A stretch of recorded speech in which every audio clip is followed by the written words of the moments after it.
Welcome.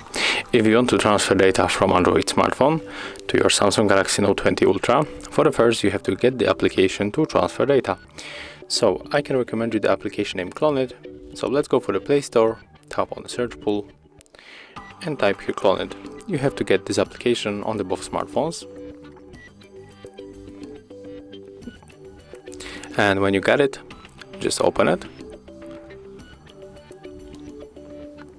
And right now, if you open these apps, you will get few permissions to accept for the location, to get access to the contacts and storage.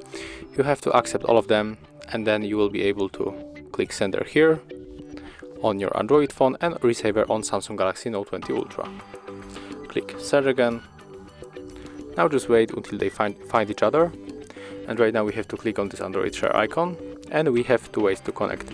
We can scan this code, but also we can input the password manually. So we have to pick your way. I'm going to scan the code. So in this case, we tapping here and put the frame into the QR code. We let it scan, and right now they are connecting. We have to click OK on our Android phone to accept the request. And if you want to send all of the data, you have to select all of these icons. Here you got the size of selected files and estimated times. But it's an example, so I'm going to go for the details. And I'm going to pick up songs, maybe this too. And I will unselect other stuff. Then click start, OK. And as you can see, it's finished. So right now we can check where it is.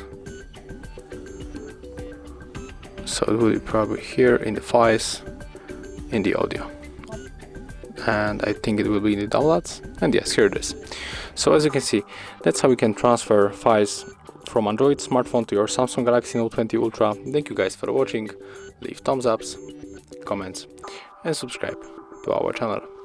See ya!